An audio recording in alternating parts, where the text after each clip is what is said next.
Bonjour tout le monde et bienvenue à Book Theory. Voici vos hôtes Miranda, Simine et Émilie.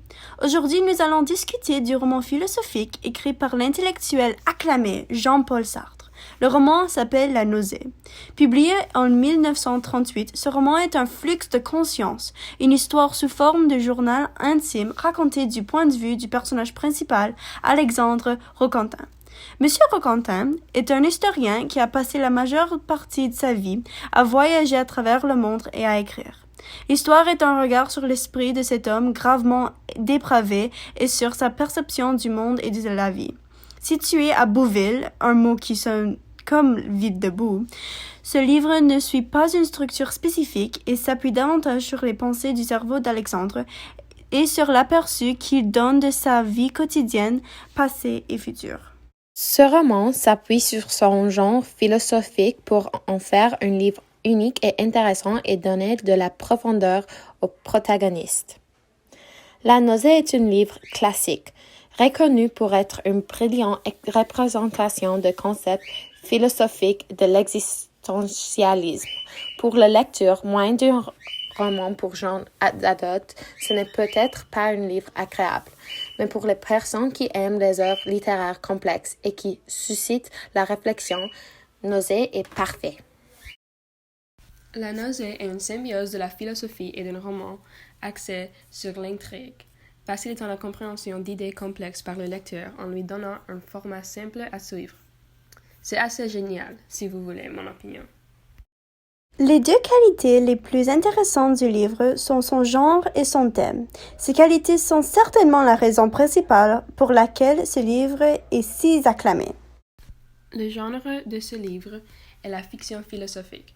Cela signifie qu'une théorie philosophique est mêlée à l'intrigue de fiction. La théorie philosophique autour de laquelle s'articule l'histoire est l'existentialisme. L'existentialisme est une forme de pensée philosophique qui explore le problème de l'existence humaine et se concentre sur l'expérience de la pensée, des sentiments et de l'action.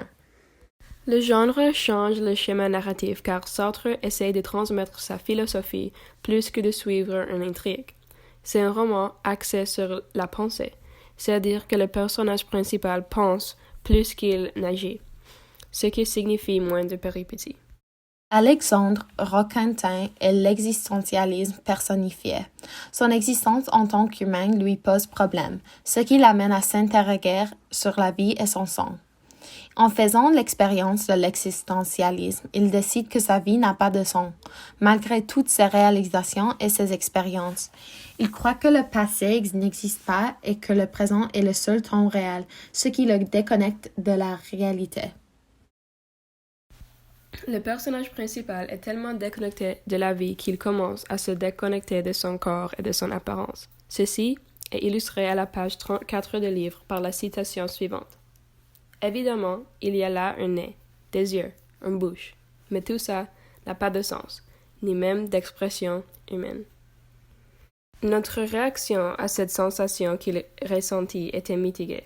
Au début, nous étions effrayés à l'idée que quelqu'un puisse être si dégoûté de lui-même qu'il se mette à ressembler à quelque chose d'inhumain. Mais ensuite, le sens de la citation est devenu évident pour nous. L'existentialisme peut conduire à une personne compromise à cause de la recherche intense de sens qu'il provoque chez une personne. Un personnage peut se perdre dans ce voyage, tout comme Alexander. Bien que ce roman ait presque un siècle, son message reste pertinent et son contenu est toujours éducatif et intéressant pour le lecteur. Sartre aide les lecteurs qui s'apparentent à Alexandre à identifier leurs émotions et à contextualiser leurs pensées. Le message principal de ce roman, directement lié à son genre, est que la chasse au sens de la vie crée un sentiment d'insignificance. Trop d'introspection peut entraîner une déconnexion et un désintérêt pour la vie. C'est le voyage dans lequel le lecteur suit Alexandre, les conséquences de l'existentialisme de Alexandre qui conduit à sa perte d'humanité. L'existentialisme dans le roman porte le nom de nausée nommé par l'Alexandre. Le thème du roman est dans son titre, la nausée. La nausée est le sentiment d'effroi existentiel qui ressent Roquentin. En traversant la vie quotidienne, Roquentin est régulièrement affligé par des crises de ce qui s'appelle sa nausée. Cette nausée envahit Roquentin dans diverses situations. Une fois dans un café, dans une rue et aussi dans son bureau. Ces crises de nausée incarnant la prise de conscience soudaine par Roquentin de non-sens et de l'absurdité de la vie. Il ressent la nausée chaque fois qu'il prend soudainement conscience du fait qu'il n'y a absolument aucune raison de vivre.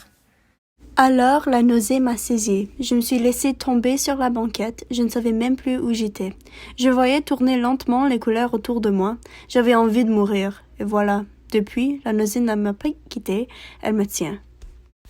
Cette citation donne de la profondeur à l'idée de nausée et à la façon dont Alexander perçoit la sensation de nausée. Ce sentiment est une nausée physique et un malaise mental, induit par le vide de sens de la vie. La capacité de l'auteur à tisser son thème et sa philosophie dans son roman de manière transparente est la preuve que La nausée est un excellent roman. Il est capable d'identifier très bien les émotions et les pensées et de les inclure dans des situations réalistes pour que sa lecture puisse s'y identifier et en tirer des leçons.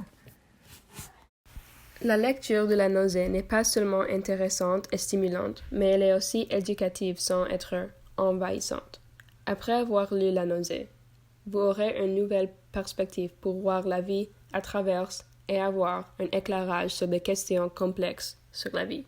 Nous lui attribuons tous un 5 sur 5 pour son genre de philosophie fictive et son thème de la nausée. Merci. Nous espérons que vous avez lu La nausée. À bientôt dans la prochaine vidéo.